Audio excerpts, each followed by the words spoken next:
Hello दोस्तों, नमस्कार। कई बार कुछ ऐसी परंपराएं हम निभा रहे हैं और निभाते चले आ रहे हैं जिनका कोई आधार ही नहीं है। हमें पता नहीं कि ये क्यों, किस लिए की जा रही है, लेकिन हम निभाते आ रहे हैं, उनको छोड़ने का नाम ही नहीं ले रहे। आइए इसको एक स्टोरी के माध्यम से समझते हैं।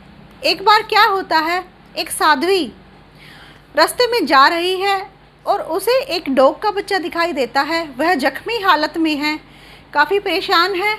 वो उसको अपने साथ ले आती है। अपने साथ ले आई, उसकी मरहम पट्टी की, वह ठीक हो जाता है और वह उस साध्वी के पास ही रहने लगता है। जब वह ध्यान करती है तो वह उसके आसपास मंडराता रहता है। कभी उसके ऊपर चढ़ जाता है, कभी कंधे पर, कभी इधर गोद में। तो इधर उधर वो उसके ध्यान जब वो करती है तो वो डिस्टर्ब होती है, यानी वो नहीं लगा पाती अच्छे से ध्यान। और वो क्या करती है, एक दिन अपने शिष्य को बोलती है कि भाई इस बच्चे को आप पेड़ से बांध दो, तब मैं ध्यान करूं तो उस पेड़ से इसको बांध दिया करो। वो ऐसा ही करता है। जब वो साध्वी ध्यान करती तो उस बच्चे को पेड़ से बांध दिया जाता। एक दिन क्या हुआ, वो साध्वी इस दुनिया में नहीं रही, उसकी मृत्यु हो गई। लेकिन उसके बाद जो उसका और शिष्य था वो ध्यान पर बैठा और उसने वो जगह ले ली। तो वो भी ऐसे ही करने लगा, उसको ऐसे ही बांध देता, तब वो जाके यानी अपना ध्यान लगा पाता, अपनी पूजा कर पाता। उसके बाद वो डॉग का बच्चा है जो वो बड़ा हो चुका है और वो अब जैसे उसकी डेथ हो चुकी है। लेकिन उसके बाद भी होता क्या है कि वो और बच्चे को लेकर आते हैं, किसी और डॉग को लेकर आते हैं और उसको पेड़ से बांध देते हैं। पेड़ से बांध कर ही वो पूजा करते हैं, यानी ध्यान करते हैं बैठकर वहाँ पर। तब तक कि वो ध्यान में है तब तक वो उसको बांधे रखते हैं वहाँ पर, डॉग को। तो इसी तरह से फिर नेक्स्ट इस तरह से ये एक परंपरा चली आ रही है।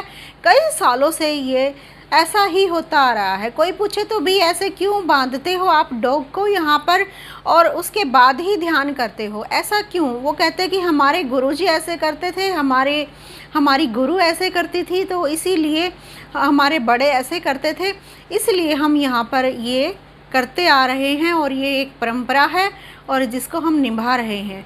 हमारे बड़े करते आ रहे हैं तो एक अच्छी ही होगी, अच्छी बात होगी, इसमें कुछ अच्छा ही छुपा होगा, इसलिए हमें ये करना है। तो वो एक परंपरा के तौर पर उसको निभाने लगे।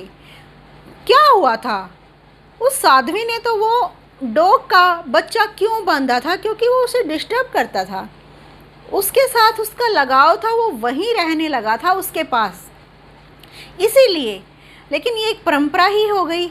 फिर नेक्स्ट फिर कोई और डॉग, फिर कोई और शिष्य गुरु बनता है, तो फिर कोई और। इस तरह से वो एक परंपरा, एक प्रथा के रूप में इसको निभाने लगे। तो इसी तरह से समाज में भी क्या होता है, समाज में भी अनेक प्रथाएं हैं जो ऐसे ही चलती आ रही हैं कि वो करते थे, हमारे पूर्वज करते थे, उनके पूर्वज करते थे, उनके पूर्वज करते थे। ये नहीं जानते कि वो क्यों करते थे, क्या आधार था इनका, किस लिए उन्होंने किया होगा।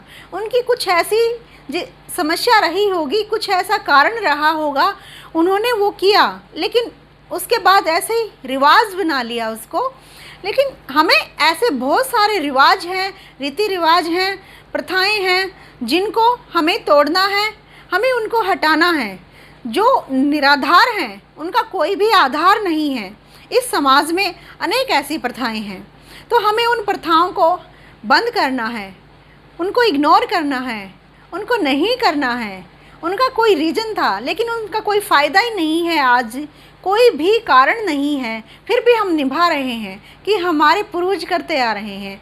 हमारे ये नहीं कह रहे कि कुछ ऐसी बातें हैं, ऐसी ज्ञान की जो कि हमारे पूर्वज करते आ रहे हैं और उनमें कोई लॉजिक है, लेकिन कुछ ऐसी हैं जो वैसे ही चली आ रही हैं। जैसे कि ये एक डॉग के बच्चे को बांधने की ही लगा लो ध्यान, तभी वो करते थे, तो ये वैसे ही हैं। वो एक उसको परेशान करता था साध्वी को, इसीलिए उसने उसको बांध दिया था, लेकिन ये एक रिवाज ही बन गया। तो इस प्रकार के जो रीति रिवाज हैं उनको हमें बंद करना है, हटाना है और ध्यान देना है कि कहीं कोई ऐसा रिवाज, ऐसी प्रथा हमारे आसपास तो नहीं। अगर हमारे आसपास हैं तो उसको हमें हटाना है और पूरी कोशिश करनी है, समझाना है इस समाज को, इस दुनिया को, अपने आप को, अपनों को। तो कल फिर मिलते हैं एक नए टॉपिक पर। जय हिंद, वंदे मातरम।